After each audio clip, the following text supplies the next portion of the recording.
Algunas puertas no se cierran del todo, solo se apoyan y quedan vibrando. Lo que se dijo la última vez no terminó de asentarse.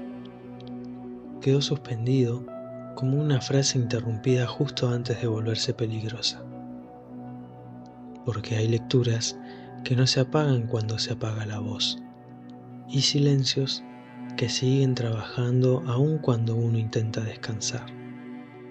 Bienvenidos a Desde Dentro del Umbral, un espacio para quienes transitan la noche despiertos.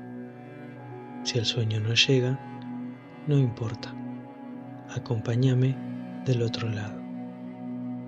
Si volviste esta noche, no es por curiosidad solamente, es porque algo quedó abierto. Una idea, una imagen, una incomodidad que no terminó de encontrar su lugar. No es casual. Lo que sigue pertenece a otra etapa del descenso. Ya no se trata solo de rastros ni de documentos dispersos. Ya no es la sombra de un nombre antiguo filtrándose en el presente. Ahora empieza la búsqueda consciente, y con ella algo más delicado todavía, la voluntad de llamar.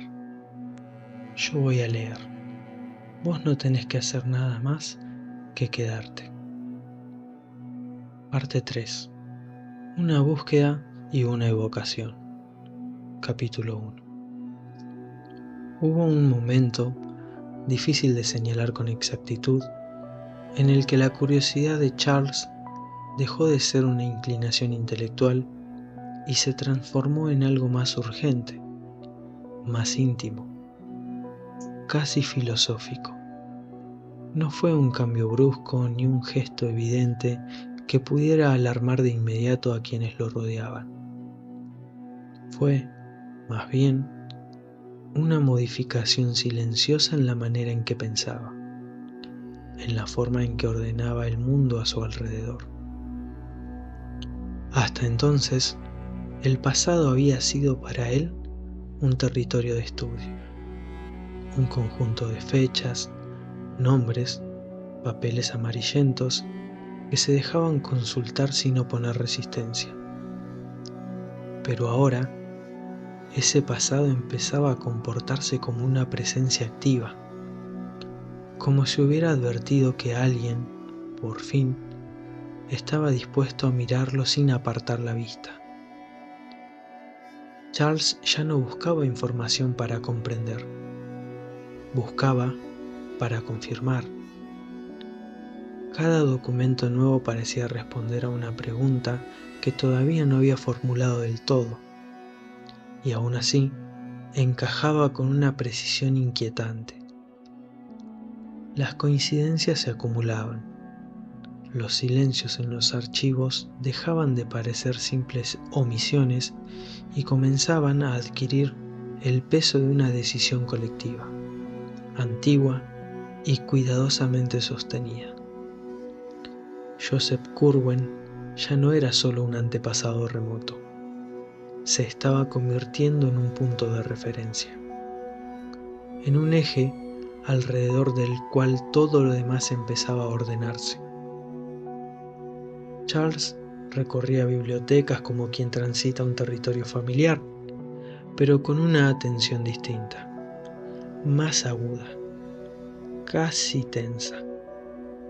Leía no solo lo que estaba escrito, sino también lo que parecía haber sido evitado.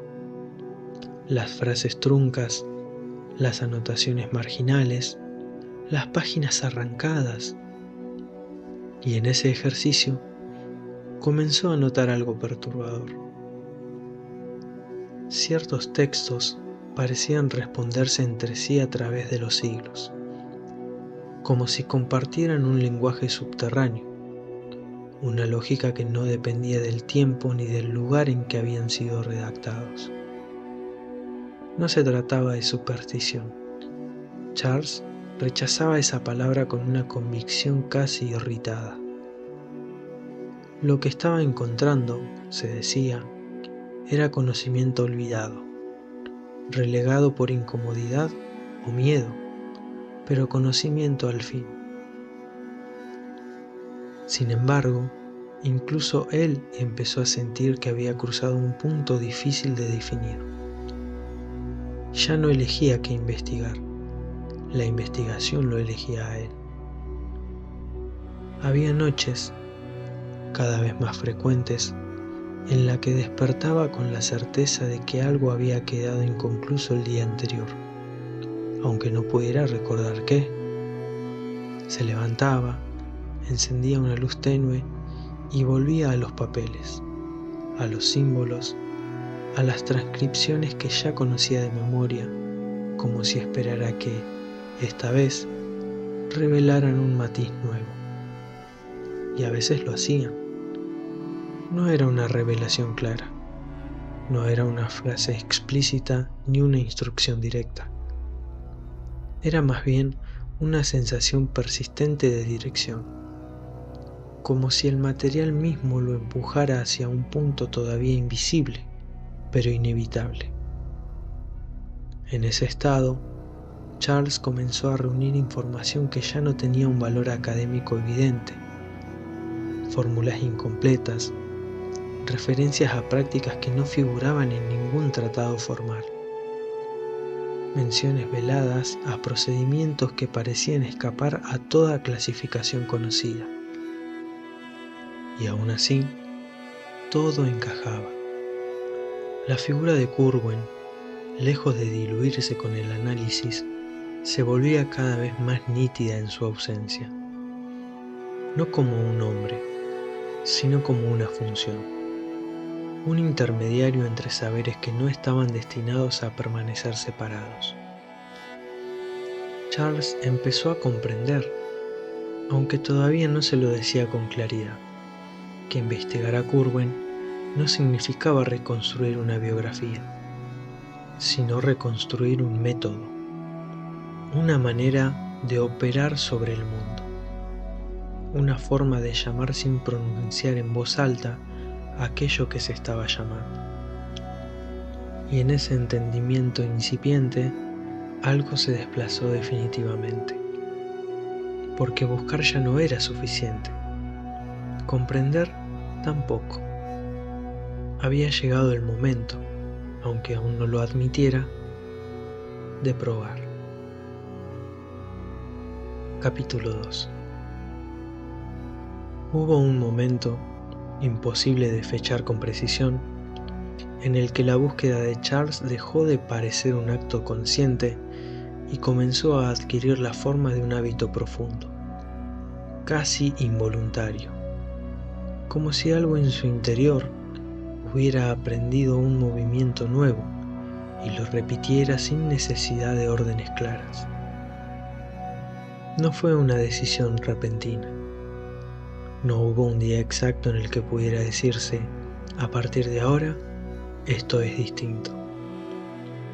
La transformación ocurrió de manera lenta, imperceptible, diluida en noches largas y en horas que parecían estirarse más allá de su duración natural. Charles seguía consultando documentos, sí, pero ya no lo hacía con la expectativa de encontrar una respuesta puntual. Leía, copiaba, volvía a leer, no tanto para comprender, sino para permanecer cerca de las palabras, cerca de la estructura invisible que parecía sostenerlas desde atrás.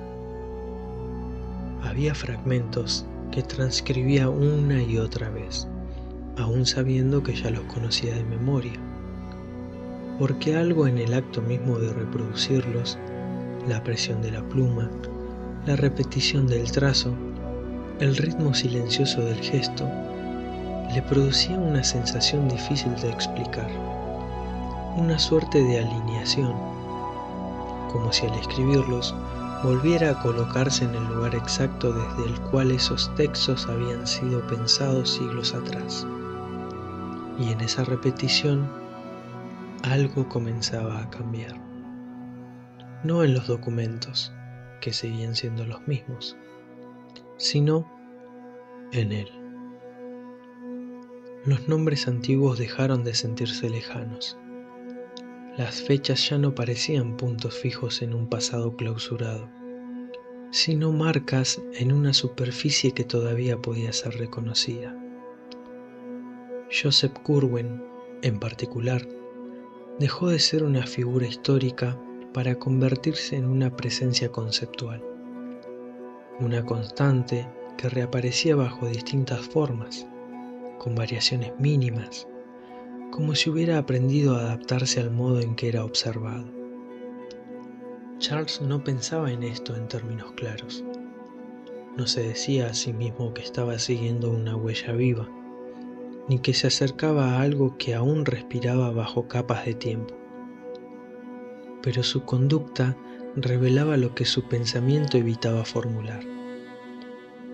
Había noches en las que el sueño se volvía imposible, no por agitación ni por miedo, sino por una extraña lucidez persistente, una vigilia quieta en la que la mente parecía demasiado despierta para entregarse al descanso. En esas horas, Providence se transformaba. La ciudad, despojada del movimiento cotidiano, mostraba su estructura más antigua. Calles que habían cambiado poco, edificios que conservaban una memoria material, muros que parecían haber absorbido conversaciones, secretos y silencios de generaciones enteras. Charles caminaba por esos espacios sin un destino claro, deteniéndose a veces frente a fachadas anodinadas, tocando la piedra, observando detalles mínimos que nadie más hubiera considerado significativos. No buscaba nada concreto, o quizás buscaba algo que no sabía cómo nombrar. Había comenzado a intuir, aunque nunca lo habría expresado de ese modo, que el conocimiento no siempre se transmite de manera directa, que hay saberes que no se revelan por acumulación de datos, sino por insistencia, por cercanía prolongada, por una especie de convivencia silenciosa con aquello que se desea comprender.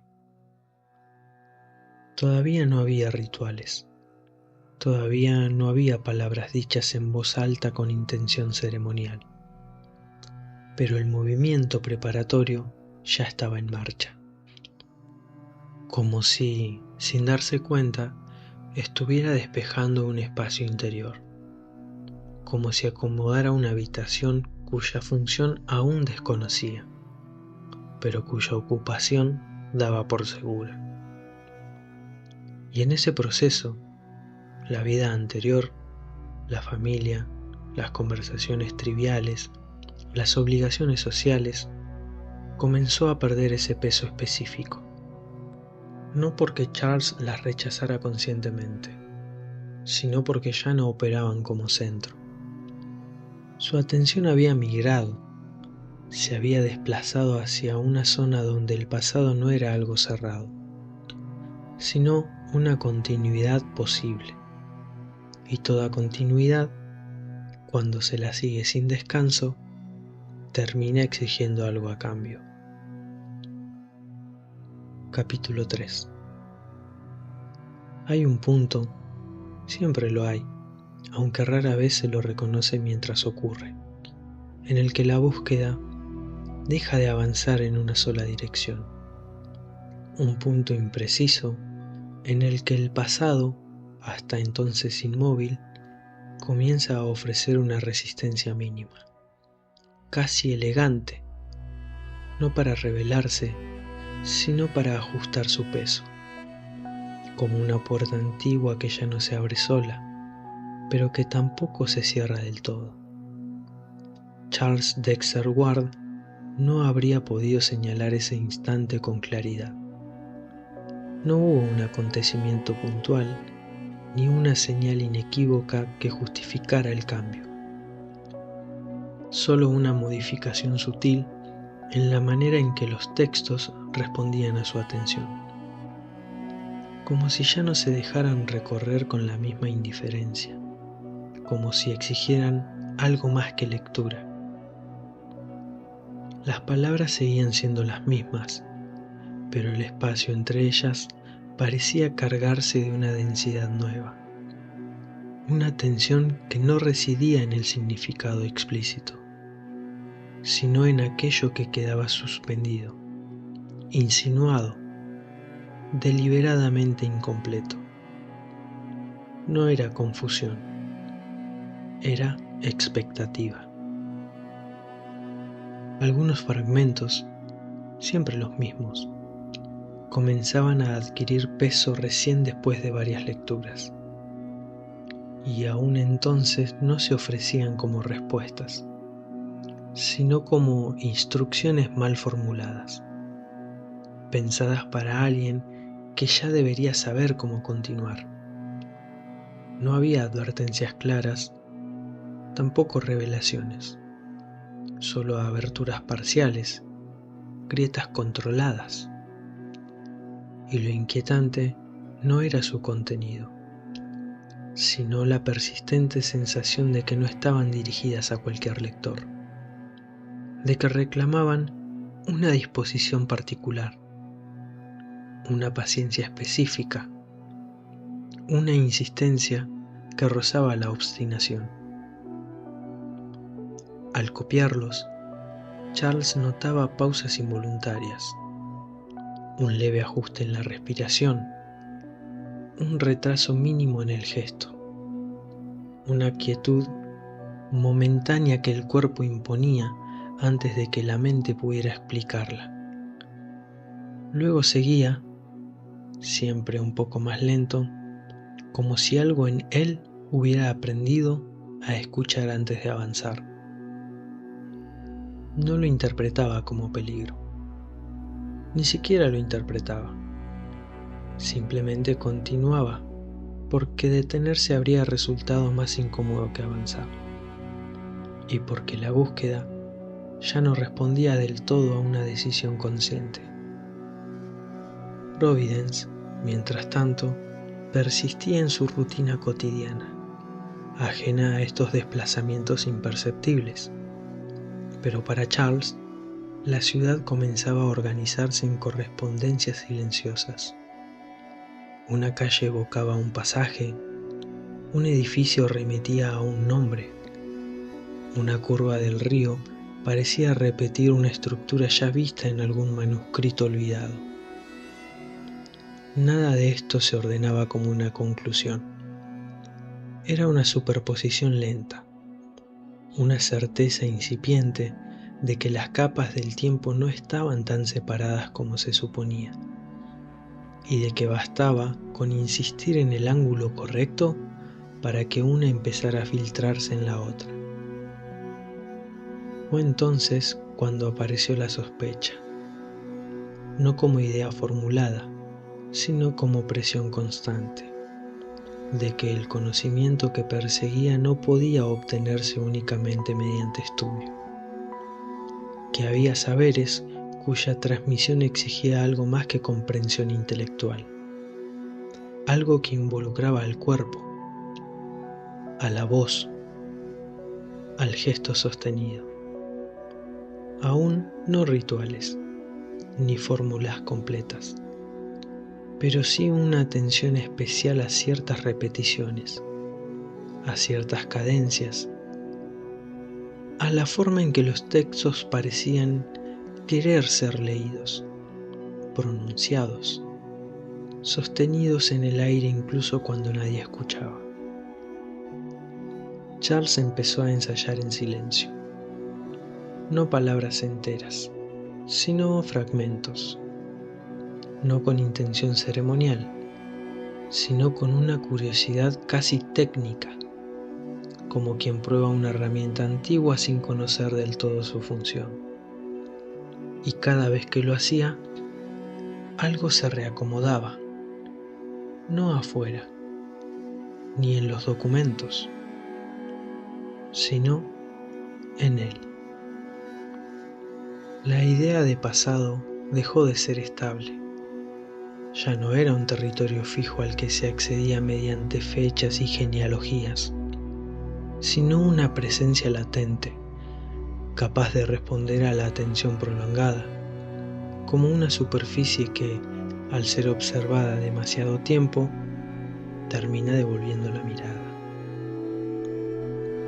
Joseph Curwen, sin necesidad de ser invocado, empezó a ocupar un lugar más definido, no como figura ni como imagen, sino como principio activo, como alguien o algo que había dejado instrucciones deliberadamente incompletas, confiando en que solo quien estuviera dispuesto a ir más allá del estudio superficial sabría cómo continuarlas. Charles no se decía esto con claridad, ni en voz alta ni en pensamiento articulado, pero actuaba como si ya lo supiera.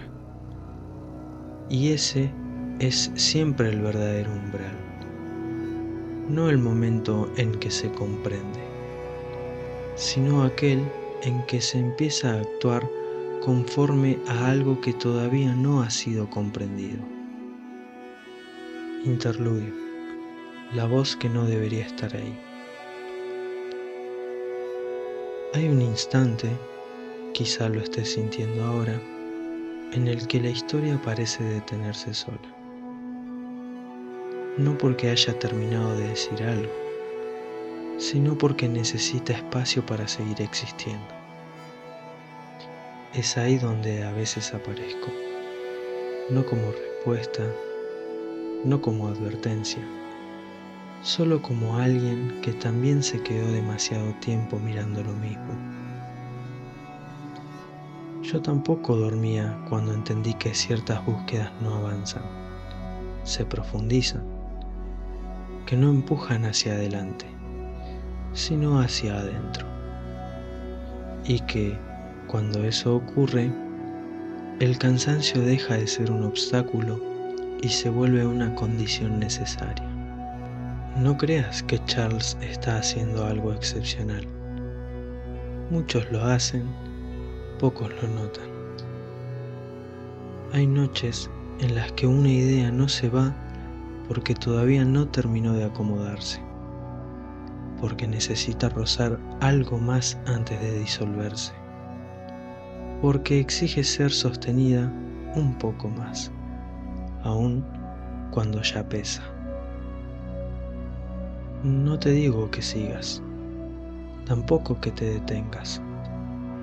Solo te digo que hay momentos en los que avanzar resulta menos agotador que resistirse, y que esa elección, mínima, casi involuntaria, suele marcar la diferencia entre leer una historia o quedar lentamente incluido en ella. Si sentís que algo de esto resuena, no lo analices ahora. No es el momento. Respirá, deja que el silencio haga su parte. La historia todavía no terminó de inclinarse. Capítulo 4. Charles Dexter Ward no sintió que estuviera cruzando un umbral nuevo. La sensación fue otra, más inquietante, la de haber llegado, por fin, a un punto que llevaba tiempo aguardándolo. Los fragmentos dispersos, nombres, símbolos, repeticiones, comenzaron a ordenarse no como un sistema lógico, sino como lo hacen los recuerdos antiguos, aquellos que no se recuerdan por completo, pero que, aún incompletos, conservan una coherencia propia, anterior a la voluntad. Nada de lo que tenía ante sí parecía recién descubierto. Todo daba la impresión de haber sido reconocido. La evocación no surgió como un acto solemne, ni como una ceremonia grandilocuente. No hubo truenos, ni luces antinaturales, ni señales visibles que advirtieran que algo estaba a punto de quebrarse. Eso fue, quizás, lo más perturbador. La normalidad del momento.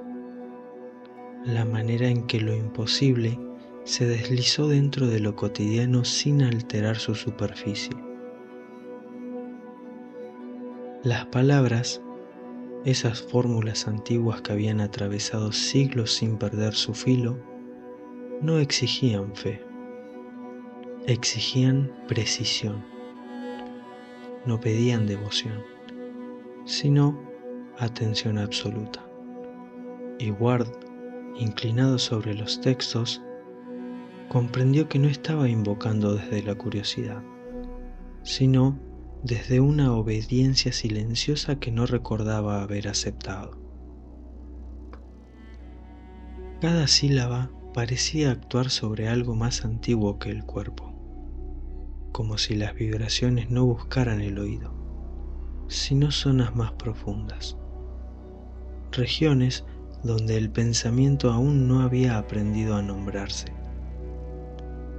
No estaba llamando a algo externo, estaba abriendo un espacio, y en ese espacio el pasado no se presentó como memoria, sino como presencia. Joseph Curwen dejó de ser una figura reconstruida a partir de documentos, dejó de ser una hipótesis histórica, comenzó a manifestarse como una continuidad, no como un hombre que regresa, sino como una voluntad que nunca se había ido del todo. La evocación no reclamó sacrificios visuales, no dejó restos que denunciaran su paso. Lo que ofreció fue algo más sutil y más definitivo. La certeza de que ciertas barreras solo existen mientras nadie aprende cómo nombrarlas correctamente. Ward sintió, sin comprender del todo por qué, que ya no estaba solo en la habitación. No porque hubiera alguien más allí, sino porque el concepto mismo de estar solo había perdido sentido. El aire parecía más denso, no por peso, sino por expectativa. Había dado el paso que separa el estudio del acto, la lectura de la pronunciación y el interés de la participación. Y aunque todavía conservaba la ilusión de control, algo en su interior, una intuición muda, antigua, sabía que la evocación no había ocurrido en ese instante, solo se había confirmado. Capítulo 5. Después de la evocación, nada volvió a ocupar su lugar exacto. No porque algo se hubiera roto de manera visible, sino porque el orden previo, ese equilibrio frágil que permite fingir que el mundo es comprensible, dejó de imponerse como única posibilidad. Charles continuó con su rutina. Eso es importante decirlo. Comió, durmió a intervalos irregulares, respondió cartas, caminó por espacios conocidos, pero cada uno de esos actos estaba atravesado por una sensación persistente, la de estar realizando gestos aprendidos en un escenario que ya no era del todo el mismo. La búsqueda, que hasta entonces había tenido la forma de un impulso intelectual, comenzó a transformarse en otra cosa. No era ansiedad, tampoco entusiasmo. Era una forma de atención sostenida, como si algo, desde muy abajo, hubiera empezado a responder. No hubo palabras claras, no hubo mensajes completos. Lo que apareció fueron correlaciones imposibles de ignorar, coincidencias entre textos distantes, repeticiones de símbolos en documentos que no deberían haber compartido origen, fórmulas que parecían variaciones de una misma estructura anterior al lenguaje humano. Ward empezó a notar que ciertos pasajes no se le revelaban durante la lectura consciente, sino en los momentos de agotamiento, cuando la mente bajaba la guardia y el pensamiento se volvía menos preciso, pero más permeable. Ahí, en ese borde inestable entre la vigilia y el sueño, las conexiones se presentaban solas, sin esfuerzo, como si siempre hubieran estado esperando que dejara de intentar comprenderlas. Joseph Curwen ya no era un objeto de estudio, era una interferencia constante. Su nombre aparecía donde no había sido buscado, sus métodos se insinuaban en textos que, en apariencia, no tenían relación con él. No como una firma, sino como un estilo, una manera particular de tratar con lo que no debería ser tratado. Y entonces surgió la idea más inquietante de todas, que Curwen no había dejado registros para ser recordado, sino para ser reactivado. La noción de sucesión comenzó a perder sentido.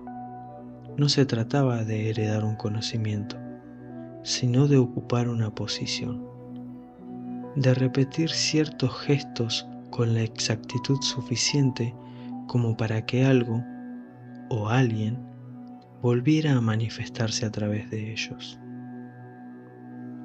Ward empezó a preguntarse, en silencios que no compartía con nadie, si la búsqueda era todavía suya, si no se había convertido, sin advertirlo, en el punto de apoyo necesario para que una continuidad más antigua retomara su curso.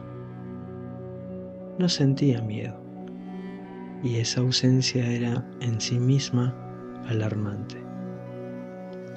Sentía una calma tensa, una especie de resignación lúcida, como si una parte de él hubiera aceptado que había preguntas que no podían formularse sin alterar al que las pronunciaba. La evocación había abierto algo, pero ahora era la respuesta la que avanzaba, lenta, paciente, sin necesidad de apurarse, porque sabía, y esto Ward lo comprendió sin poder explicarlo, que ya no había marcha atrás posible. No porque algo lo persiguiera, sino porque, una vez escuchado cierto murmullo desde la profundidad, el silencio anterior deja de ser una opción creíble. Capítulo 6. Hay un momento, siempre tardío, en el que la mente reconoce que ha cruzado un límite, no por una señal evidente, sino por la imposibilidad de regresar a la inocencia anterior. Charles llegó a ese punto sin un acto preciso que pudiera señalarse como causa. No hubo una noche inaugural ni un gesto definitivo, solo la acumulación lenta de certezas que no pedían permiso para instalarse. Lo que respondía desde la profundidad comenzó a adquirir contornos, no una forma completa. Eso habría sido intolerable, sino fragmentos, patrones que se repetían con una regularidad impropia del azar, reacciones que parecían anticiparse a sus intentos, como si aquello que había sido convocado conociera de antemano los pasos de quien creía estar guiando el proceso.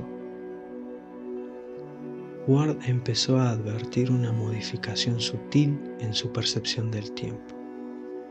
Los días no se sucedían con claridad, se superponían. Horas enteras parecían disolverse con una continuidad espesa donde la vigilia y el cansancio se confundían, y en ese estado ambiguo las ideas adquirían una densidad distinta, casi corpórea. No era una presencia visible lo que se imponía, sino una persistencia, algo que no se retiraba cuando la atención se desviaba, algo que permanecía incluso en los silencios, como un residuo que no puede limpiarse del todo. Los textos que antes parecían cerrados comenzaron a ofrecerse con una docilidad inquietante. Pasajes que habían resistido durante semanas, ahora se abrían sin esfuerzo, revelando no solo su contenido, sino las intenciones subyacentes de quien los había escrito. Joseph Curwen no hablaba desde el pasado, se alineaba con el presente, adaptándose, ajustándose al pensamiento de Ward como una estructura flexible que encuentra, al fin, un soporte adecuado. Y en ese ajuste apareció la idea más perturbadora, que la forma que se estaba manifestando no necesitaba completarse para ejercer su influencia, que bastaba con ser suficientemente coherente para seguir existiendo. Ward comprendió con una claridad que no trajo alivio que no estaba frente a una resurrección literal, ni a una simple repetición histórica. Era algo más delicado y más peligroso, una continuidad de intención, una transferencia de voluntad que no requería cuerpo propio mientras se encontrara uno dispuesto a sostenerla. No se trataba de posesión, no había lucha interna ni pérdida repentina de identidad. Lo que ocurría era más sutil, una superposición. Dos modos de pensar que empezaban a compartir el mismo espacio mental, distinguiéndose cada vez menos en sus motivaciones. La evocación había cumplido su función. La búsqueda había sido suficiente. Ahora, lo que persistía no pedía más gestos, más fórmulas ni más lecturas. Solo exigía permanencia. Ward, enfrentado a esa exigencia muda, entendió que el verdadero horror no residía en lo que estaba surgiendo, sino en la parte de sí mismo que ya no deseaba que desapareciera.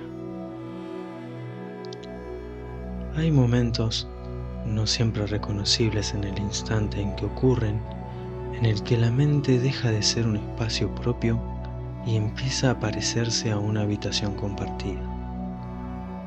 No porque alguien haya irrumpido de forma violenta, sino porque algo fue invitado a quedarse y nunca recibió una orden clara de retirada.